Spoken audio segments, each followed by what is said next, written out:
آنچه که عاشورا را در بین مسلمان ها معروف کرده است و یک سری جنجال ها و درگیری ها در بین مسلمان ها ایجاد شده است، دیدگاه اهل تشیع در مورد عاشورا هست. تصادف است که در چنین روزی حسین ابن علی ابن ابی طالب رضی الله تعالی عنه، نوه رسول الله صلی الله علیه و آله و سلم، به همراه تعدادی از یارانش که در بیعتی دروغین از طرف شیعیان کوفه فریب آنها را خورده بودند که گویا با حسین رضی الله تعالی عنه برای خلافت بیعت کردند و آماده هستند که با ایشان برای سپردن زمام امور مسلمین همکاری بکنن و حسین رضی الله تعالی عنه و اهل بیتش و فرزندانش و همسرش و نزدیکانش به سوی کوفه حرکت میکنن. اما اهل کوفه که تاریخیاً به اصطلاح به اهل غدر و خیانت معروف هستند و شیعیانی که هزاران نامه فرستاده بودند برای حسین رضی الله تعالی عنه به او خیانت میکنن و همراه لشکریان والی کوفه در سرزمین کربلا جنگی نابرابر بین حسین رضی الله تعالی عنه و یارانش و لشکریان والی کوفه صورت میگیرد که در این جنگ نابرابر حسین رضی الله تعالی عنه و تعداد زیادی از یارانش به شهادت میرسند. این واقع مثل همه وقایع تاریخی که در صدر اسلام یا تا امروز هم در بین جوامع اسلامی اتفاق میافتد، یک حادثه غم‌انگیز، یک جنایت به شمار می رود و کسانی که در شهادت حسین رضی الله تعالی عنه و یارانش و بدبختی که در اونجا رخ داد دست داشتن، انسانهای بدبخت، ظالم و ستمگر بودند و در این شکی نیست که شهادت نوه رسول الله صلی الله علیه و آله و سلم و ریحانه مصطفی، گل خوشبوی رسول الله صلی الله علیه و سلم، جنایتی است بس بزرگ که الله سبحانه و تعالی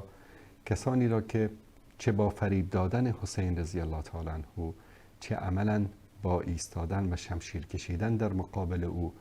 در این جنایت دست داشتن، با همه آنها آنطوری که عدل الهی ایجاب می کند معامله بکند و آنها را به سزای اعمالشان برساند. همه مسلمانان خاصتا اهل سنت بر این اتفاق نظر دارند که شهادت حسین رضی الله تعالی عنه و جنایات نابخشودنی که در کربلا رخ داد یک جنایت است، یک خیانت است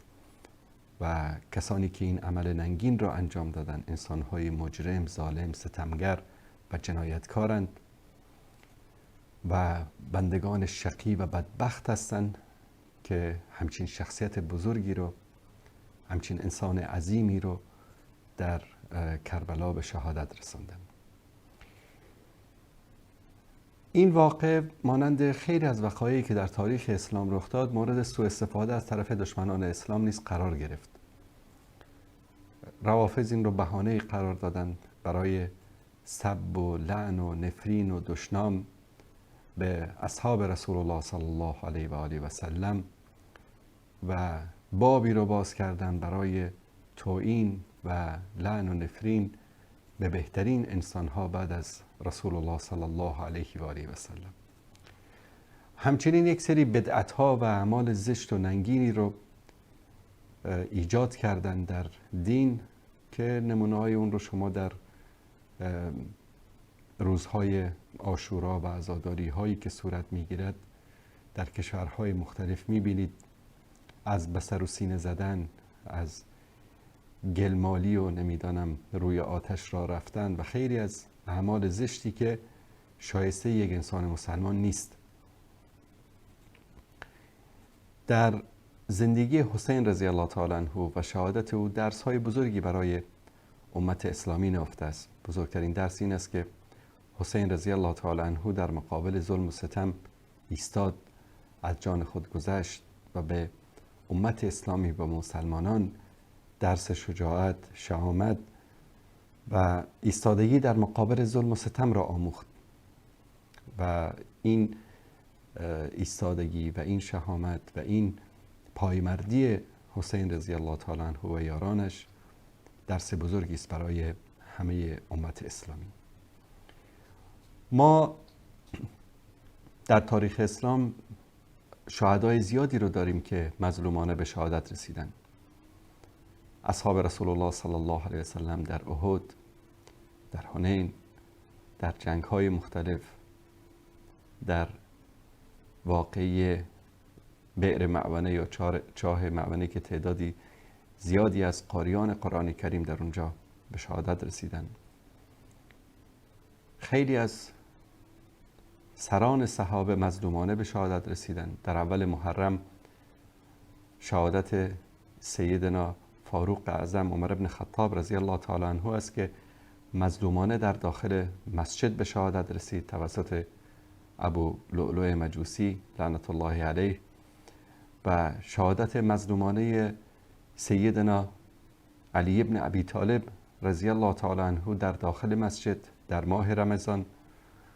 شهادت مظلومانه سیدنا عثمان رضی الله تعالی عنه در خانه‌اش، و همچنین تعداد زیادی از صحابه و اهل بیت این گونه به شهادت رسیدند. و حسین رضی الله تعالی عنه فرقی با دیگران ندارد. تازه حسین رضی الله تعالی عنه حداقل فرصتی پیدا کرد که در مقابل دشمن صف بکشد، بجنگد، شمشیر بزند، اما بعضی از این بزرگواران مظلومانه به شهادت رسیدند که حتی فرصت دفاع از خودشان را هم نداشتند.